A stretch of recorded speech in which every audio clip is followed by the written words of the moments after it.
Please be seated.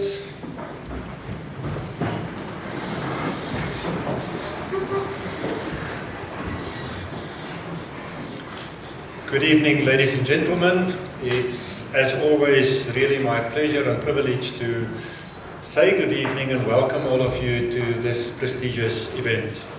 I would like to specifically mention our Vice Principal, Research, Innovation and Postgraduate Education, Prof. Sunil Maharaj, who will proceed with the program this evening. Then Prof. Karina Landman, very important tonight, our speaker. Members of UP Executive, fellow deans and deputy deans, heads of departments, academic colleagues, colleagues from the departments, colleagues from industry, and then very specifically Prof. Landman's family. It's very important to have this supporting structure here on an event like tonight. Ladies and gentlemen, as indicated, these inaugural presentations, lectures, is a very important part of the life of a faculty because it confirms that we've got new professors that are busy with groundbreaking work. So tonight, Prof. Karina will talk to us about evolutionary urbanism, breaking the cycle of mechanistic change. And I would like to invite Prof. Maharaj to please formally open the event and introduce Prof. Karina. Thank you.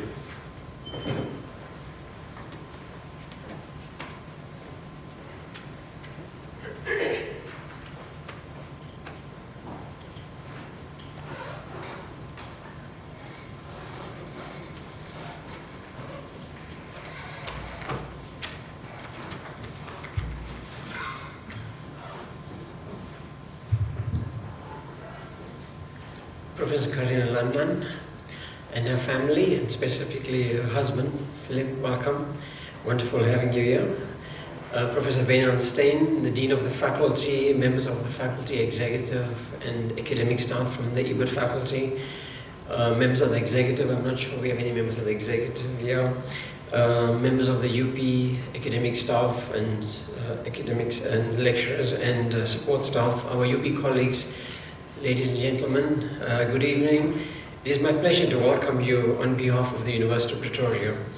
An inaugural lecture such as that of Professor Landman this evening is always a highlight on the university's calendar. I think it speaks of the essence of our vision of being a leading research-intensive university in Africa, recognized internationally for its quality, relevance and impact, and also for developing people, creating knowledge, and making a difference both locally and globally. This vision surely cannot be achieved without the academic leaders who drive our disciplines and who lead transdisciplinary teams across traditionally disciplinary boundaries. It is our professors who lead by example when it comes to collaboration and partnerships, another element that is essential if we wish to turn our vision into reality.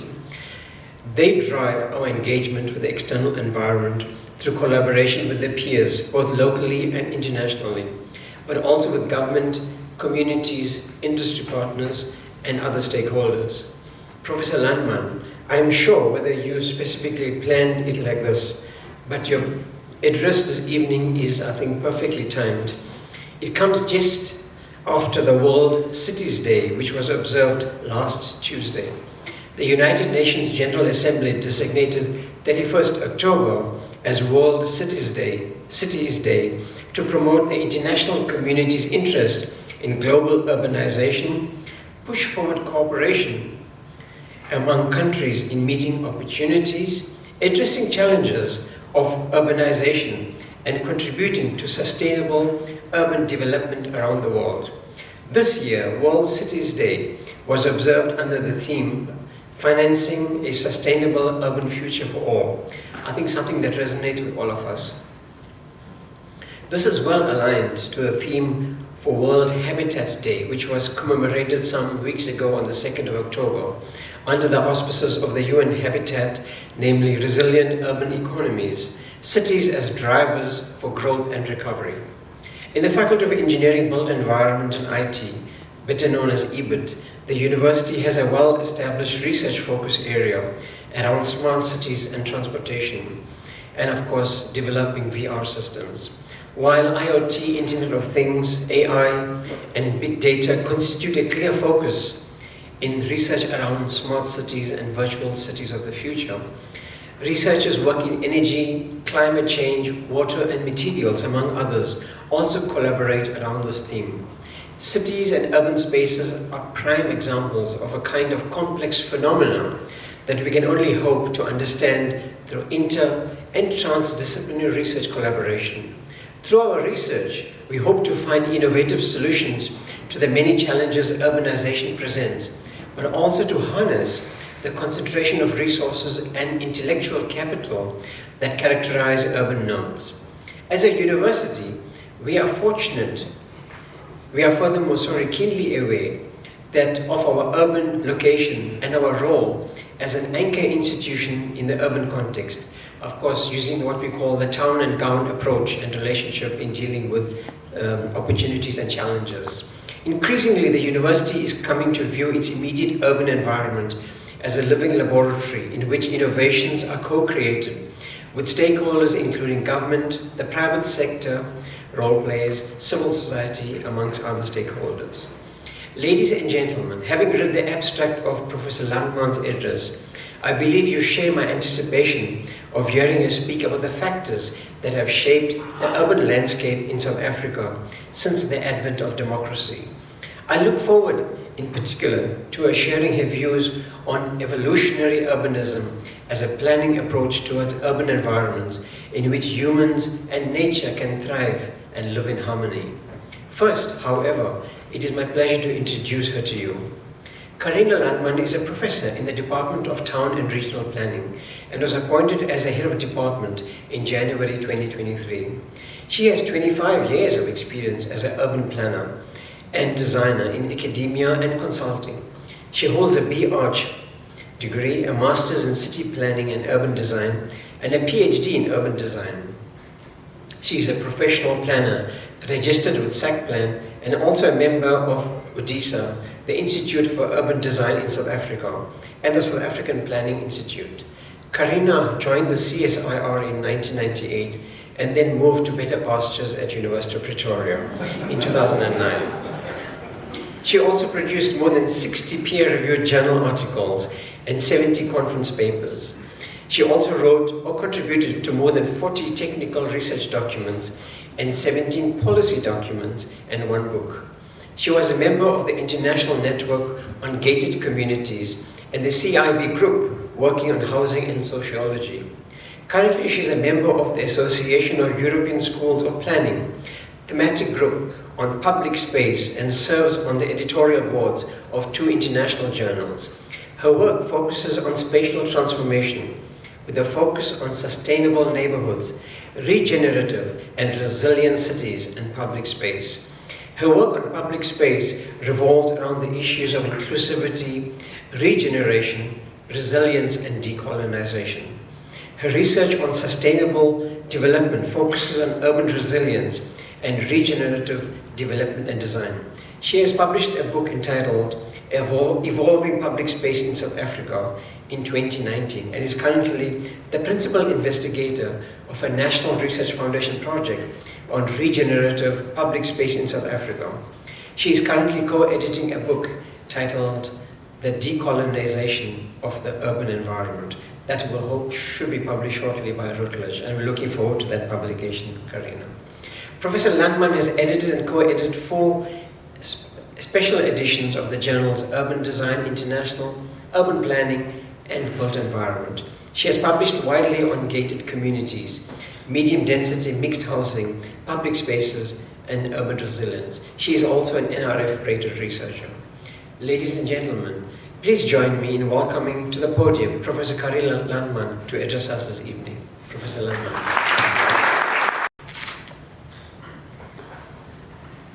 Prof. Maraj, Prof. Stein, all HODs, and distinguished guests. I propose to you that South African cities will fail unless they change.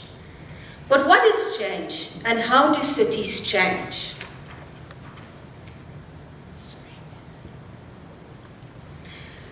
I spent the first 10 years of my life in a small rural town in the Free State.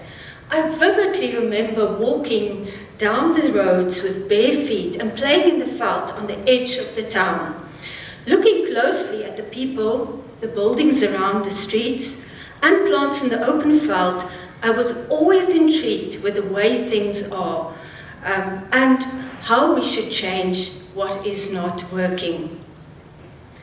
Fast forward to 1992, I stood in the queue outside a school in Bloemfontein to take part in the referendum, paving the way for the first democratic election in 1994.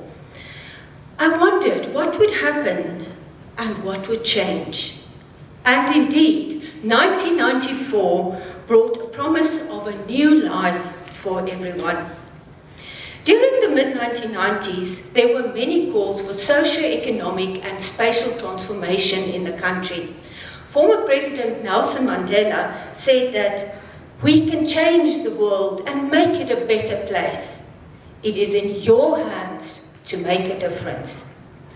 Change was in the air, but what type of change was needed and possible?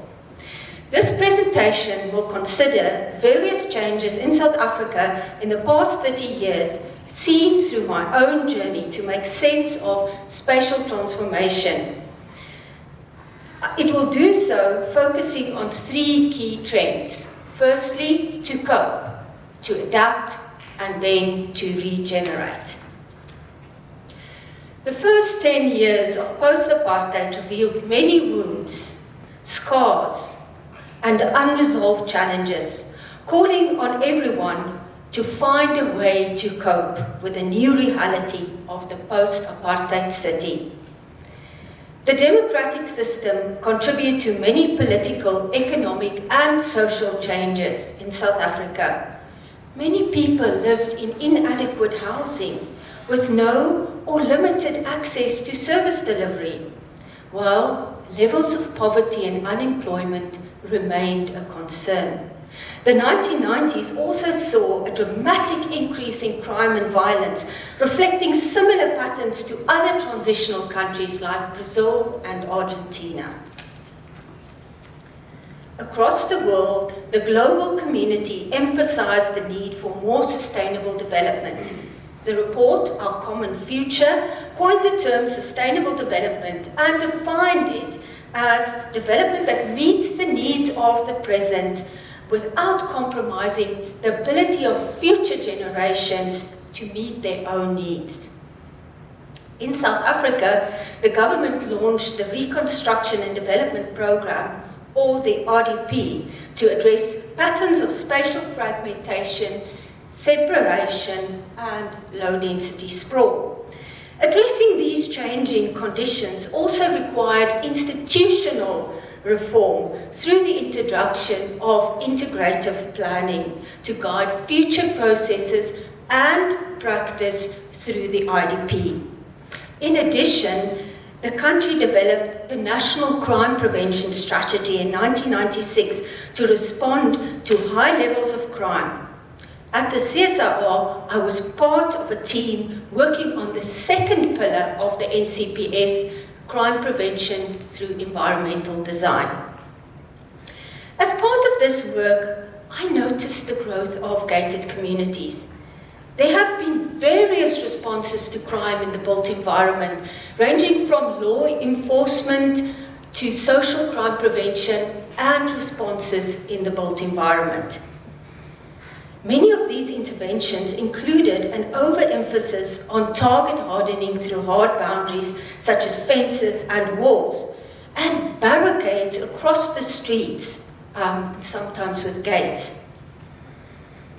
It was then that I started the journey to understand the impact of crime on the transformation of the urban landscape through gated communities and its implications for planning and development. In South Africa, gated communities broadly include two types, namely enclosed neighborhoods and security developments. Enclosed neighborhoods refer to existing neighborhoods that are fenced with controlled access for security purposes, while security villages are new, privately developed gated areas with a variety of land uses related to specific types. These subtypes range from luxury lifestyle estates to gated townhouse complexes and to non-residential gated parks, including office parks, commercial, corporate and industrial parks. Over a period of 20 years, I looked at the impact and implications of various types of gated communities on the urban landscape.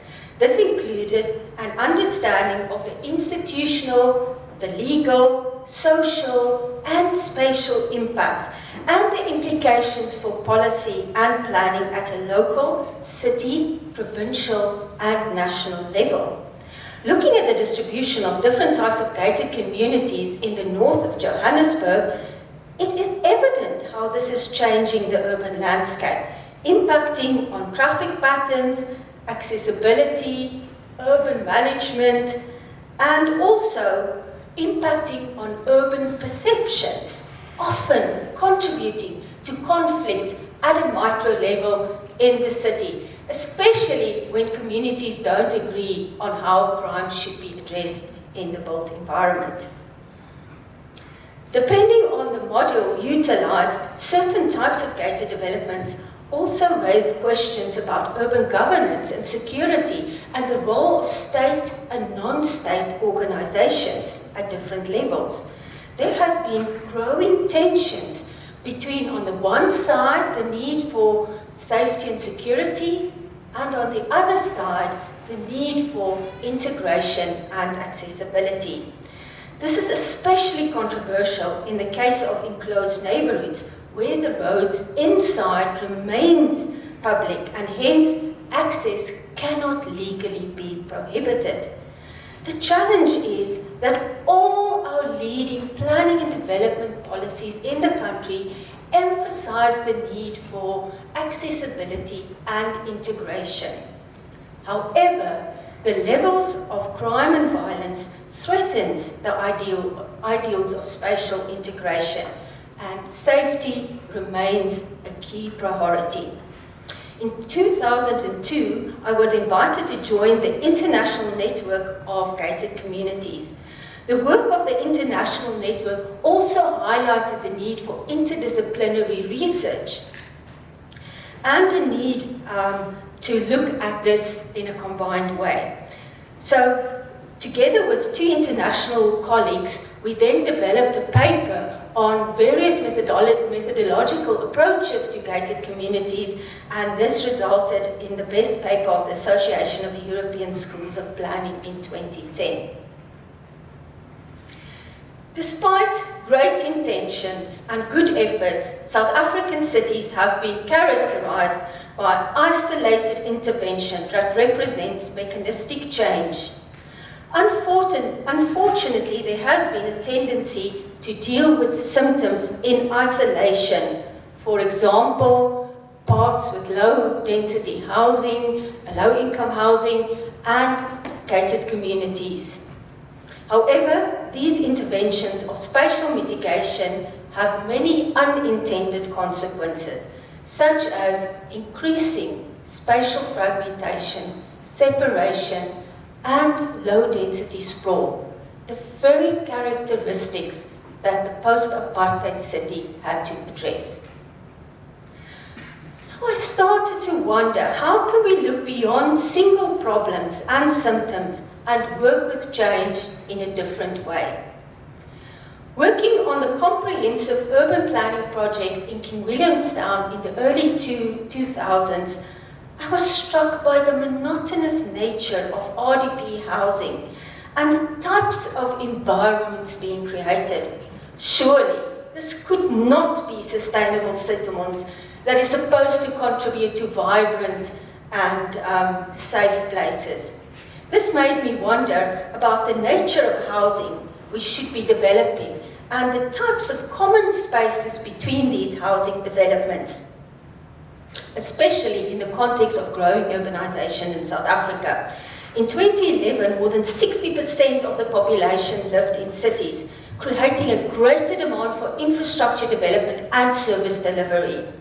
And it is estimated that by 2030, 17% of the population will live in urban areas, which will have huge implications for urban planning and service delivery.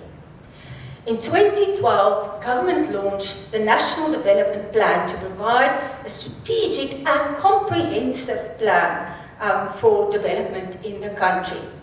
The plan was embraced by all spheres of government to address the major challenges in our country in a more coordinated way.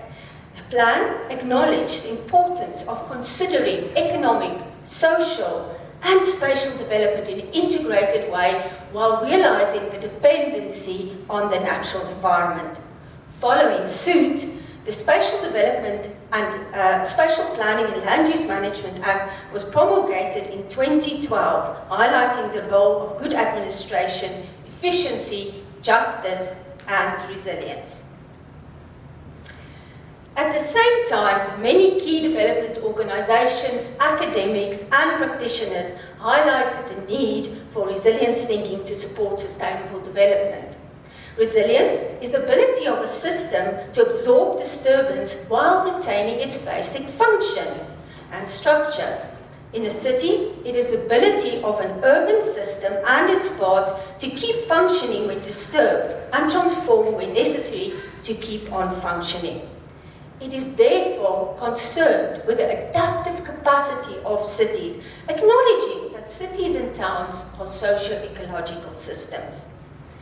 Thinking about residential transformation and the nature of low-income housing, launched an investigation into the nature of and critical success factors for medium-density mixed housing in South Africa to address those challenges of low-density sprawl, fragmentation, and exclusion. Together with a team at the CSIR, we investigated 7 housing projects across the country and identified a number of critical success factors, components of an enabling environment, and factors linked to sustainable housing and settlements. This started to show the complex relationship between built form, enabling environment, and the qualities of sustainability.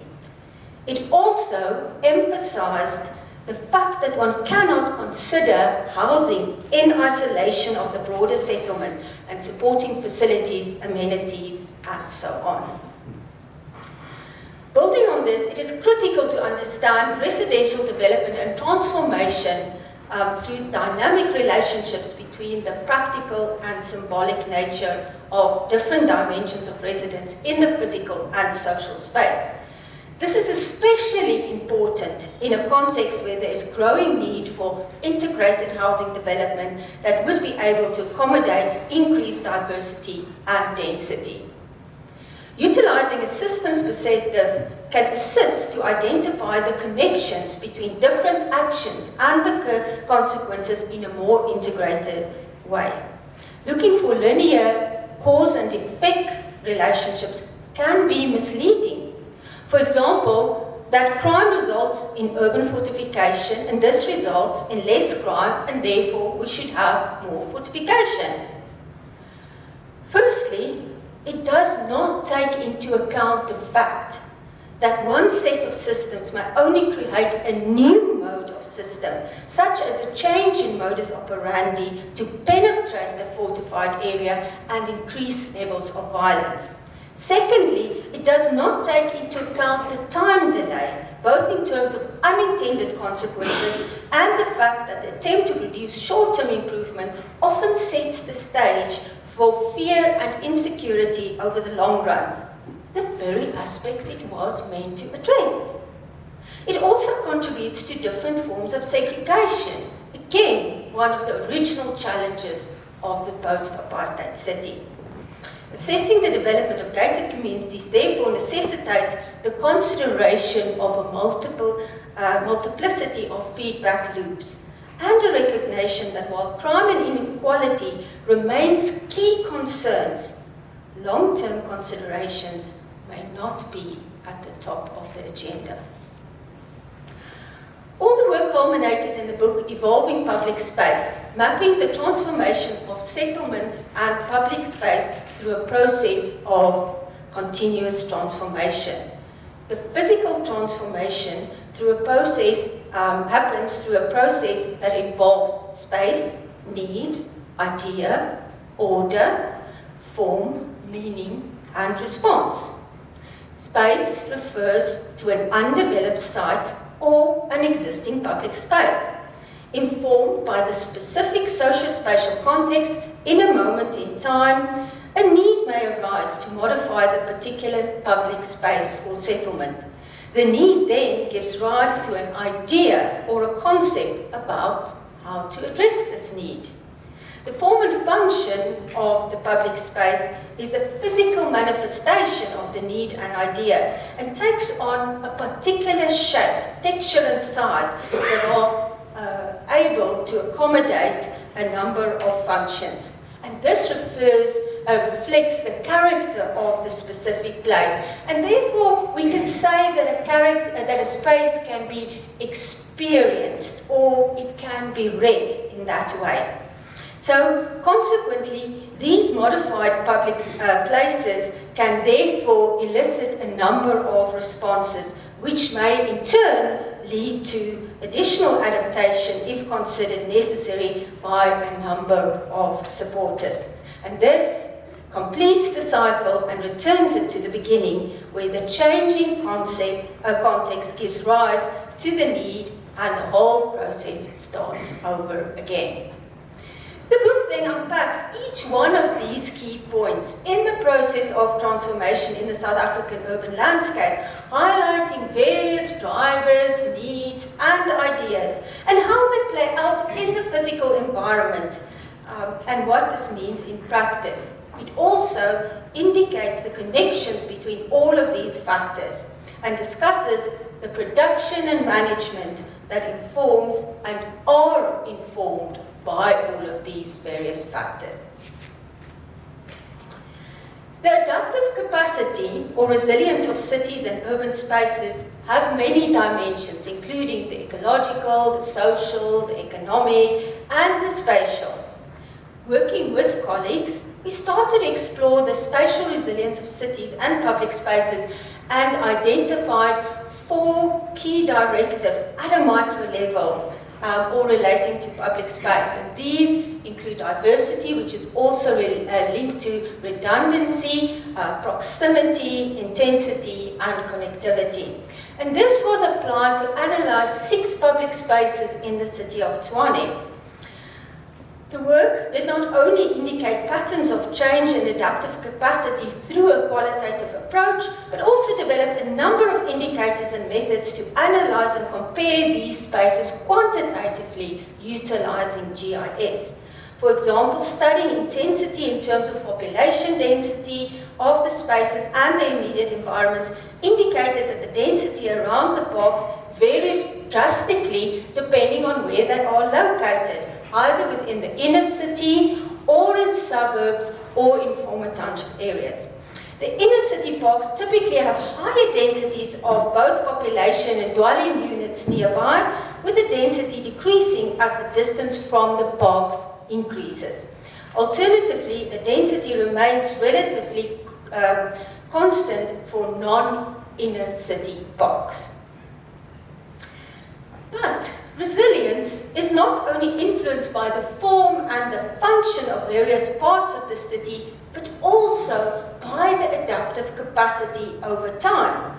The adaptive cycle was developed by Gunderson and Holling to understand transformation in the ecological system. It describes the movement of the system through 4 phases, as you can see there: the growth phase, conservation, release, and reorganization. The image shows the movement of 2 neighborhoods in Pretoria, Littleton and Irene, over a period of 100 years. It indicates that their transformation was influenced by various drivers and that the trajectories did not follow the same pattern. It also shows that one can apply a model that was originally developed for ecological systems in the urban environment as well. Applying the adaptive cycle to understand the transformation of Tshwane Street in Mamelodi indicated that the street changed over more than 10 years and advanced through all 4 of the phases of the adaptive cycle. Through the adaptive cycle, we can understand how the street was established and also developed over time and then changed. And we can also see the various actions by several stakeholders, such as local businesses, the owners, the residents, and the municipality in making this possible.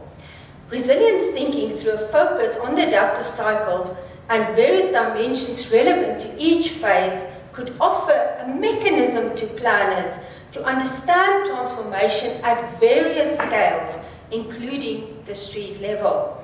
The adaptive cycle offers a tool for planners to first of all understand change, but also very importantly to recognize what types of changes would be relevant when depending on where it falls within the various phases of the adaptive cycle.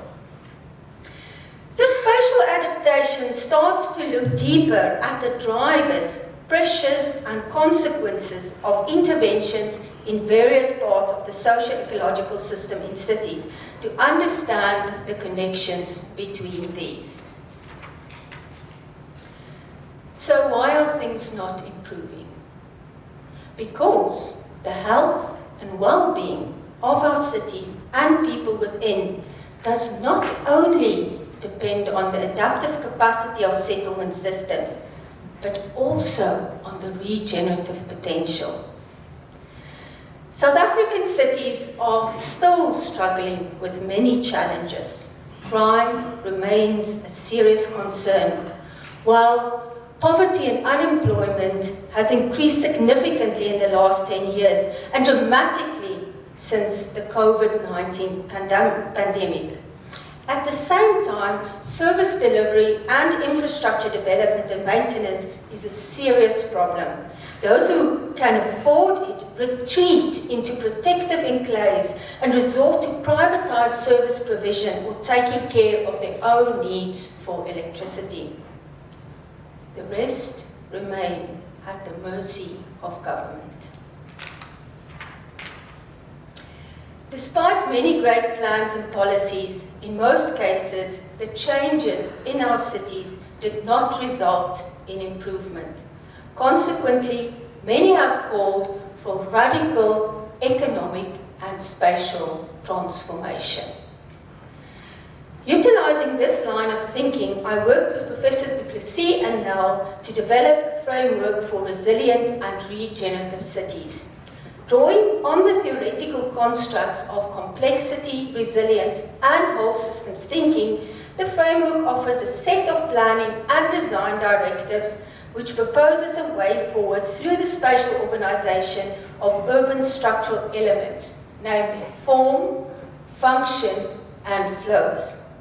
The urban structuring elements are guided by specific spatial determinants to increase the adaptive capacity or the resilience of the urban system. The spatial determinants and characteristics of the healthy urban system offers guidelines to build adaptive capacity and enable regenerative transformation over a multitude of scales over time and in various contexts. Leading sustainability experts are calling for us to move beyond the notion of sustainability to restore our relationships between humans and humans, but also between humans and nature, to become an integral part of nature and eventually participate as nature. This would enable the co-evolution of humans and nature. Given this, regenerative development and design is about working with all living systems to identify the value-adding role of each one in the whole system. Spatial transformation is directly influenced by the context. True transformation, therefore, also requires the acknowledgement of all knowledge systems and modes of production. Therefore, thinking about decolonization requires a reconsideration of knowledge or the process of thinking about and transforming space in practice. The first stage deals with the past through removing symbols of oppression or celebrating new meaningful events. This should be done without continuing the victimization and humiliation that history once represented. The second stage is concerned with the future and projection of various possibilities. Introducing dialogues between the old and the new can offer one way to reimagine alternative conversations.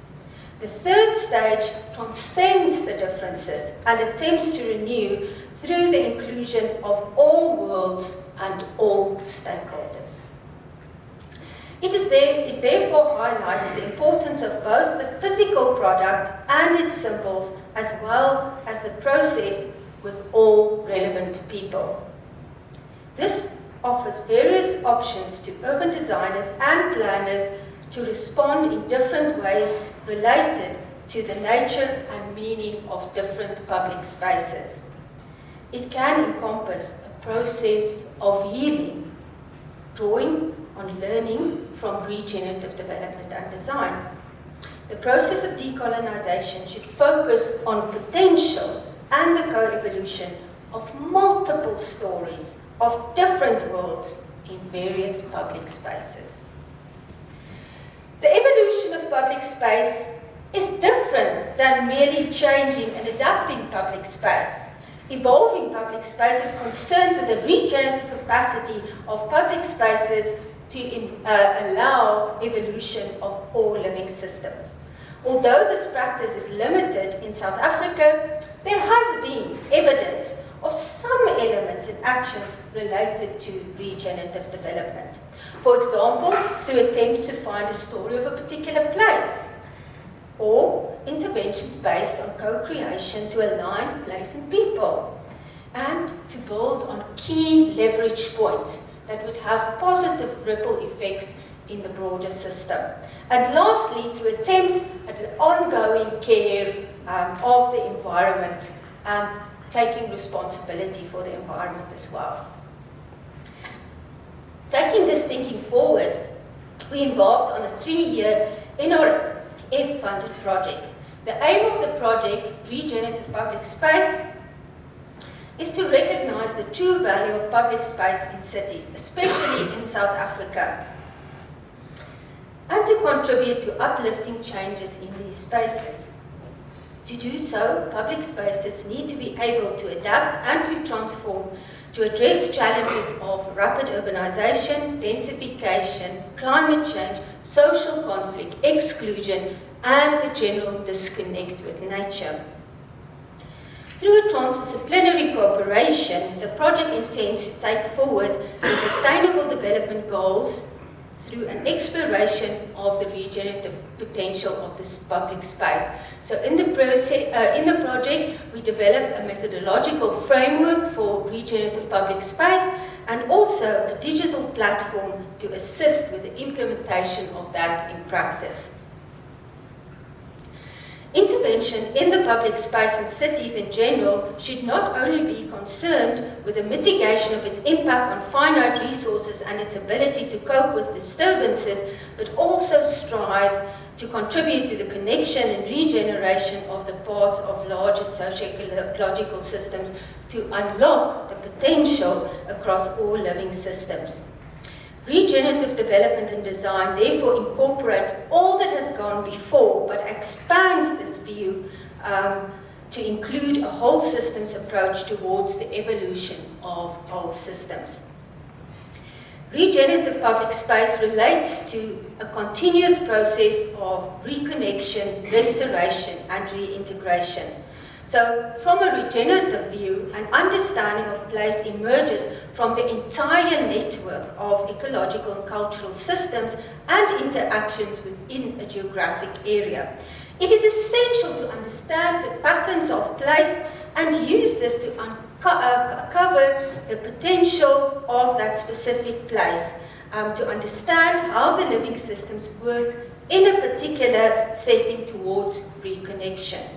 Restoration involves finding the value-adding role of the public space and its ability to contribute to the whole system's evolution to enable physical and social transformation at the key leverage points.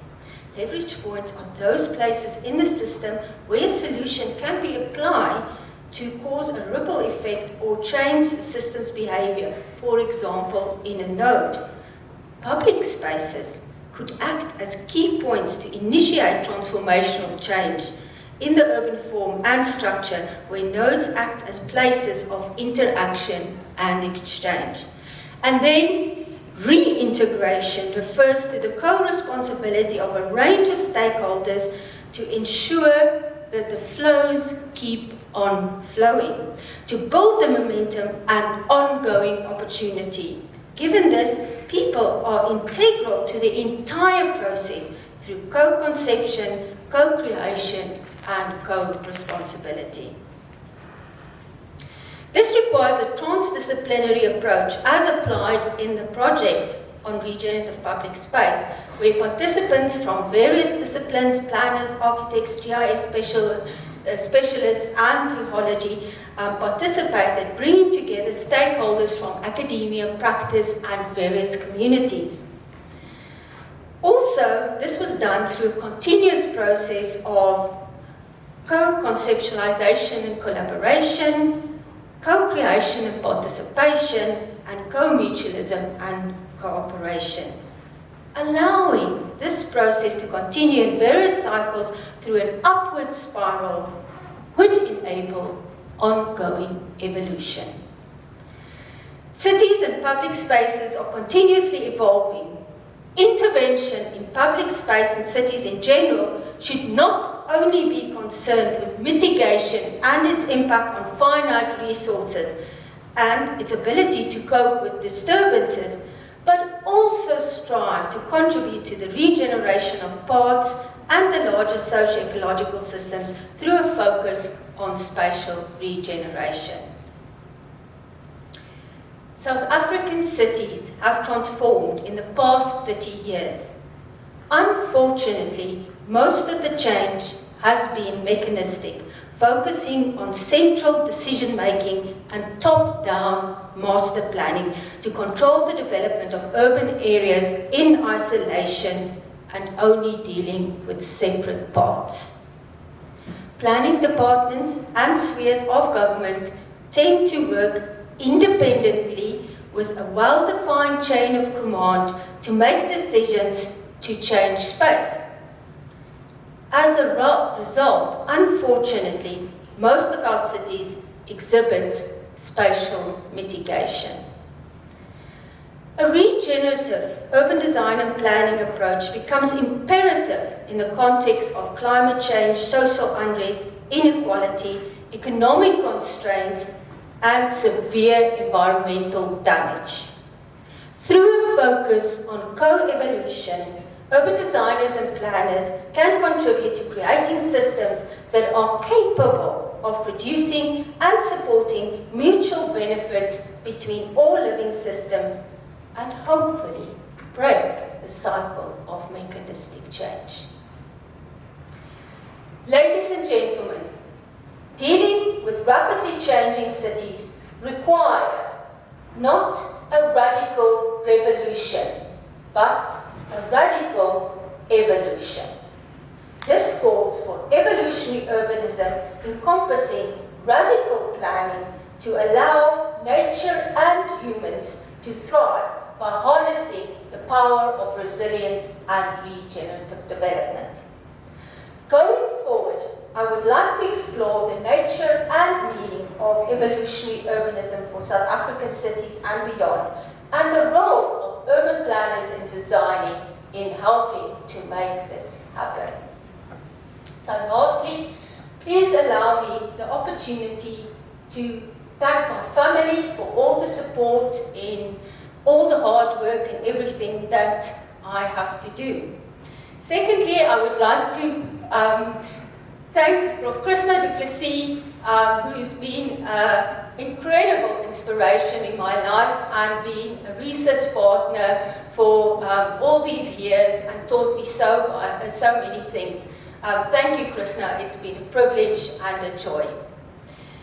Next, I would like to thank all my former colleagues from the CSIR thank you for coming and for everything that you helped me and everything that you taught me as a young researcher at the CSIR. Your contribution was invaluable. I would also like the opportunity to thank all my colleagues in the Department of Town and Regional Planning, those that I had the privilege of working with, co-publishing, and all our wonderful discussions to break new frontiers in terms of where cities should go in the future. And then I would like to thank the team that is working with me on the project Regenerative Public Space. It's a wonderful journey and I enjoyed every moment working with you. And finally, I would like to thank all the wonderful students that I had the privilege of working with at UP in 14 years. It is through your work and your wonderful questions that we can learn and that we can do wonderful research. And I would also finally like to thank all the other colleagues that came from far away to attend this evening. Thank you.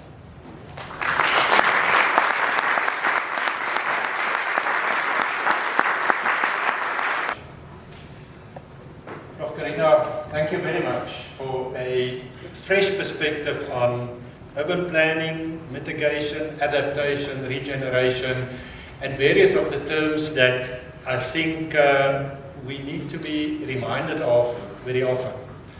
About evolutionary approaches that indicates that communities and society is not some dead little group of buildings or stuff out there, but it's actually a living entity. A living entity that requires a lot of solid good work. Your discipline, as I've mentioned to you a week ago, as with some others, is one of those that I think that we just don't realize that exists, or that's important, or we appreciate it when it works. But the moment that it doesn't work, we start to feel uncomfortable and we realize that something is just not working well. And we can often not really put our finger on exactly what the problem is, but we just feel uncomfortable as humans in those. And it's actually quite informative to, again, be reminded about the potential uninformed consequences. In some planning aspects that for us non-planners may sound like very good and cool ideas, like gated communities. And I simplify what you told us very much now. But it's similar to maybe solar electricity on my roof, where in a lot of aspects we look at life and we decide, this is how I solve my problem. In a monoculture, single discipline, I'm important type of way. And I solve my problem and I live very well. And I've got a safe community and I've got electricity and I've got water and everything. And I don't realize what is the effect of my decisions on the communities around me. And ultimately, my own life. And that's why we need the disciplinary depth and rigor, as you have indicated, to really be pursued.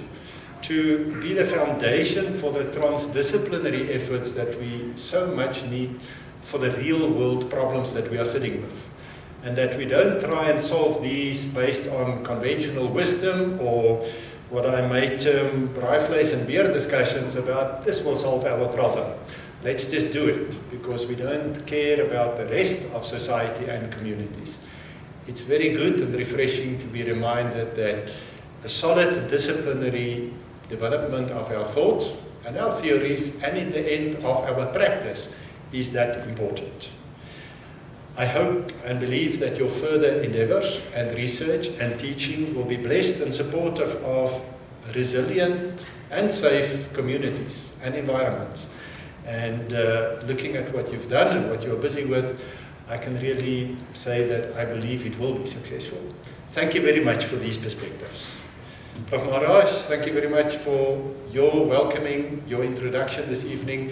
We really appreciate it in the second last month of the year, when life at the university becomes slightly busy.